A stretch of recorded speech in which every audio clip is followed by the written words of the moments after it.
На 4 декември почитаме света Варвара. Баба става рано не за да меси хляб, а за да изгони злото. Свети Варвара е почитана като пазителка от болести, особено едрата шарка. По стар обичай се вари жито или царевица за здраве. Дават се на съседи без сол и без захар, защото денят е строг, не се пере, не се тъче, не се шие. Смята се, че иглата боде болестта. А децата се мажат с брашно, за да не ги лови зъл урок. Варварин ден е началото на трите светии – Варвара, Сава и Никола. Народът казва: Варвара вари, Сава пече, Никола гости кани.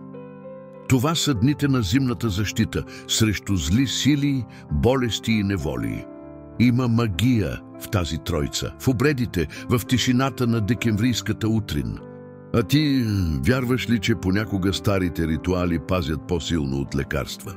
Ако се казваш Варвара, Варя, Варадин, Варда или Варвардан, честит имен ден, носи името си с гордост и светлина.